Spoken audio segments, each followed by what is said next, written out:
اور غور کریں عزیز بھائی، جب انسان سمجھتا ہے نا نعمت اللہ کی طرف سے ہے، پھر وہ جھک جاتا ہے، وہ ڈرتا ہے، پھر وہ کہتا ہے اوہو یار وہ فلانا بندہ مجھ سے زیادہ سیانا ہے، اس کے پاس اتنے پیسے نہیں ہیں، مجھے اگر اللہ نے دیے ہیں تو اس کا فضل ہے، مجھے نا کہانیاں نہیں سنانی چاہیے۔ میرے رسول پاک نا اعلیٰ اخلاق کی بات کرتے، اونچی بات کرتے۔ ایک شخص آ گیا حضور سے ملنے، بخاری میں حدیث کی اصل موجود ہے۔ عرب کے لوگ چونکہ اپنے غلاموں پر روب بڑا ڈال کے رکھتے تھے، پریشرائز کر کے رکھتے تھے، یہ طریقہ ہوتا تھا کہ وہ آواز نہ نکالے۔ مثلا غلام نے اگر جانور چھاؤں میں نہیں باندھا، دھوپ میں ہے تو مار پڑ جاتی تھی، کیوں نہیں باندھا؟ اور اگر اس نے کبھی باندھ دیا نا تو پھر بھی مارتے تھے، کہتے تھے تو اتنا سیانا ہو گیا، تو نے پوچھا ہی نہیں، مرضی کر دی تو نے۔ ایک مزاج ہوتا ہے پریشرائز کرنا، پریشان کرنا۔ اور آج بھی میں نے یہ انداز دیکھا ہے، پر غریبوں کے لیے، غریبوں کے لیے، امیروں کے لیے نہیں ہے۔ یعنی وہ چلو وزیر تو ایک طرف رہ گئے، پیروں کا بڑا برا حال ہے، الا ماشاء اللہ، وہ بھی مرید تگڑا ہو تو رنگ اور ہے، بندہ ماڑا ہو تو انداز اور ہے، یہ ٹھیک نہیں۔ اقبال کہتے ہیں خدا بندہ یہ تیرے سادہ دل بندے کدھر جائے، خدا بندہ یہ تیرے سادہ دل بندے کدھر جائے، درویشی بھی عیاری ہے شہنشاہی بھی عیاری، سارے عیار مکار ہو گئے۔ میرے عزیز نبی کریم صلی اللہ تعالی علیہ وسلم کی خدمت میں وہ شخص آیا اور اس نے آ کر کے نا حضور سے سلام لیا، تو اس نے صحابہ کو بھی نبی پاک کا ادب کرتے دیکھا، پر وہ سمجھ نہیں نہ سکا کہ یہ ادب ہے، اس پر مجبور نہیں کیا نبی پاک نے، کسی پر کوئی ایسی پابندی نہیں، اس نے ادب کرتے دیکھا۔ تو چونکہ اس نے بادشاہ دیکھے تھے، وہ ڈرنے لگ گیا اور کانپنے لگ گیا۔ حضور نے فرمایا کیوں ڈرتے ہو؟ کیونکہ وہ دور سے آیا تھا، ملک شام سے۔ تو وہ عرض کرنے لگا یا رسول اللہ صلی اللہ تعالی علیہ وسلم، میں نا مدینے کی ریاست کے سربراہ کے پاس آیا ہوں، ڈر لگتا ہے کوئی ایسی بات نہ ہو جائیں، آپ ناراض ہو جائیں۔ ماڑا بندہ بیچارہ مفت کے روب میں آ جاتا ہے کئی دفعہ، اور حضور کو تو اللہ نے روب دیا ہے، سرکار کا تو اصلی روب ہے، یہاں تو بعض غریب مفت کے روب میں بھی آ جاتے، ڈر رہا ہے۔ اب حضور اسے ایک تھبکی بھی دے دیتے، بات سمجھا بھی دیتے تو بات ٹھیک تھی، لیکن وہ بات تو دور چلی گئی۔ پتہ ہے حضور نے کیا فرمایا؟ فرمایا سن بھائی، تو کسی ریاست کے سربراہ کے پاس نہیں آیا، تو اس بیٹے کے پاس آیا ہے جس کی ماں گوشت کے خشک ٹکڑے کھا کے بھی گزارا کر لیتی، تو غریب ماں کا بیٹا ہوں، غریب ماں کا۔ حضور نے بتلایا کہ کسی اخلاق یہ ہے کہ کسی شخص کو آپ کسی پریشر میں نہ ڈالیں، اسے پریشان نہ کریں، آپ کا وجود، آپ کی طبیعت کسی کے لیے بوجھ کا باعث نہ بنے۔ میں نے اپنی زندگی میں ایک ارادہ کیا ہوا ہے، اس کے لیے مجھے نیند بھی کم کرنی پڑتی ہے۔ میں نے دیکھا کہ جب کسی کو بلایا جاتا تھا نا، خطیب صاحب کو، پیر صاحب کو، تو بڑے بڑے فون کرنے پڑتے تھے، کتے پہنچے ہو، کتے آ گئے ہو، باہر جانا پڑتا سی، بندے پریشان ہو جاتے تھے۔ میں نے یہ کہا ہے کہ اگر کسی نے کہا ہے نا 2 بجے، تو وہاں 2 بجے سے 5 منٹ پہلے جانا ہے۔ سانو ٹینشن جنی مرضی ہوئے، سامنے والے نے دلانا ہوئے، ایسی بات کی سمجھ آ رہی ہے؟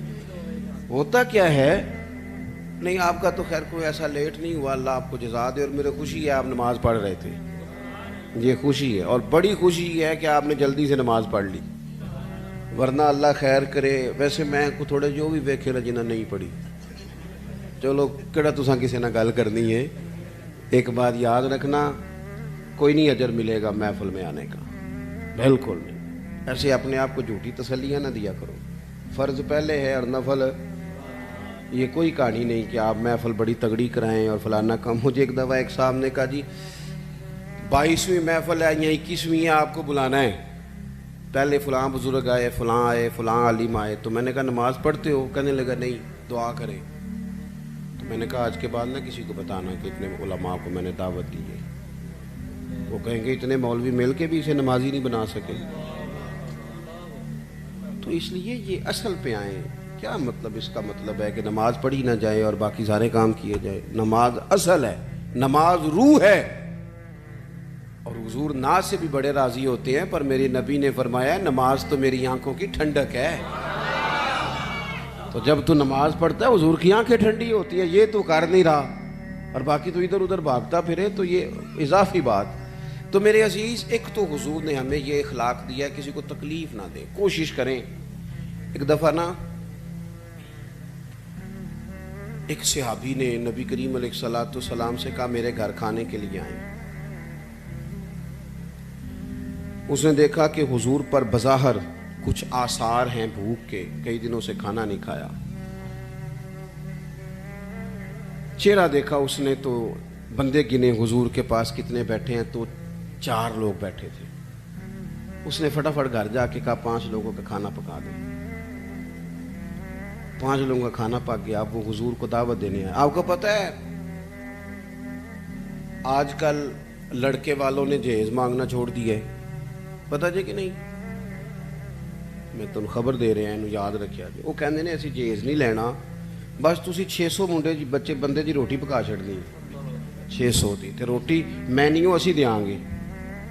وہ ویکھو جی وہ منڈے نے روز آنا ہے تے منڈے دے یاراں نے تے گھروں نہیں روٹی لبدی، کبھی نہیں کھائی.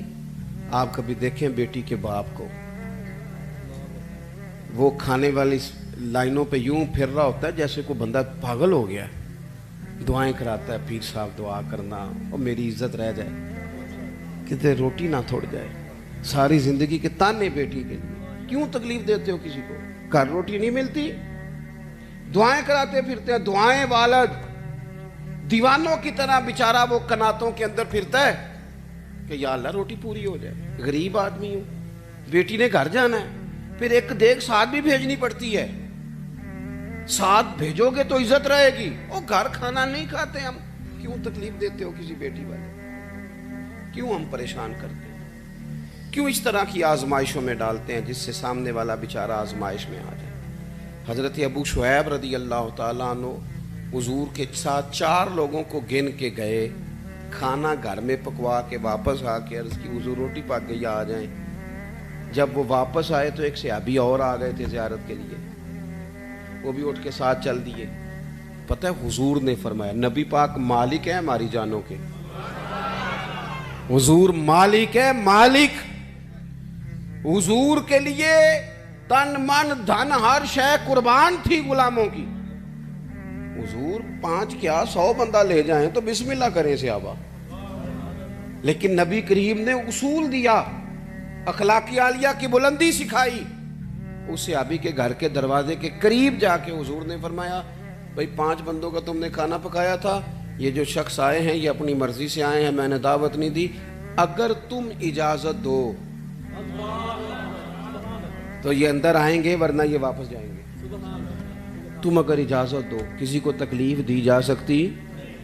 ہمارا حال یہ ہے کہ ہمیں خبر کا پتہ بھی نہیں ہوتا کہ فلانے نے یہ کیا ہے کہ نہیں کیا، لیکن الزام گھر بیٹھے بیٹھے الزام لگا دیتے. گھر بیٹھے میں ایک جگہ پہ بیٹھا تھا، وہ کہنے لگے جی ایڈی چھیتی پیسے کمائے نہیں جا سکتے، کوئی رولا ہے وے. اور میں نے کہا کیا؟ رب تو فرماتا ہے وَيَرْزُقْهُ مِنْ حَيْثُ لَا يَحْتَسِبُ، میں وہاں سے دے دیتا ہوں کہ بندے کا گمان بھی نہیں ہوتا.